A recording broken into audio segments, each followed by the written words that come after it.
ఆమె లెగసీ అనగా ఆమె జీవితంలో ఆమె జీవించింది ఒక 1000 చిత్రాలు పైగా నటించిన ఒక స్టాల్వర్ట్ ఆయన నటుడితోటి ఆమె జీవితం సాగించింది. ఆ తర్వాత ఆమె కన్నవారిలో నేను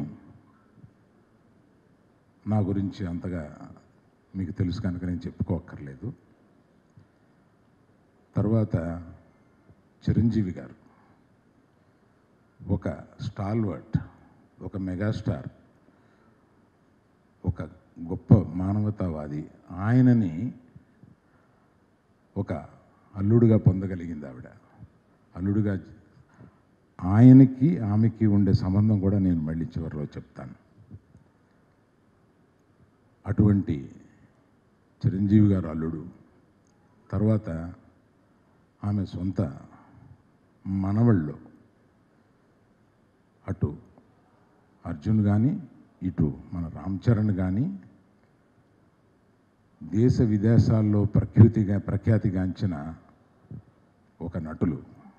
అటువంటి వాళ్ళే కాకుండా తన దగ్గర బంధువుల్లో ఒక అల్లు శిరీష్, అల్లు వెంకటేష్, మన పవన్ కళ్యాణ్కి ఆమెకి ఉన్న సంబంధం కూడా నేను మళ్ళీ వివరిస్తాను. పవన్ కళ్యాణ్ గారు ఆ తర్వాత కుటుంబంలో అనేక మంది ఎంతో ఉన్నత స్థాయికి చేరిన అనేక మంది ఉన్నారు. అందులో మన వరుణ్ తేజ్ కానీ,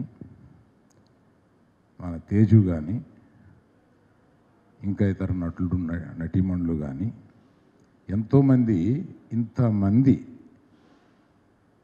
తన లైఫ్లో చూస్తూ ఒక ఆశ్చర్యకరమైన విషయం చెప్తాను.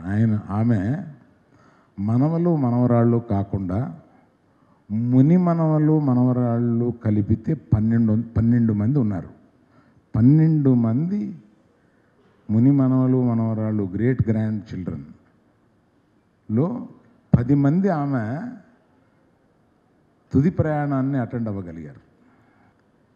అటువంటి జీవితం కోటిలోనో 10 కోట్లలోనో ఒకరికి ఉంటుంది.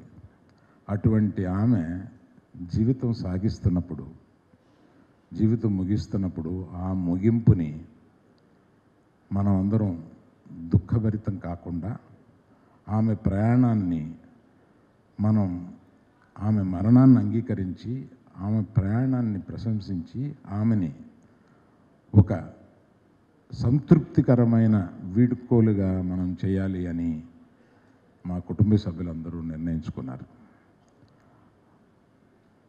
ఎందుకు ఆమెని సెలబ్రేట్ చేస్తున్నామో ఆమె లైఫ్ని, ఆమె తుది ప్రయాణాన్ని అనేది మీకు చెప్పాలని అనిపించింది.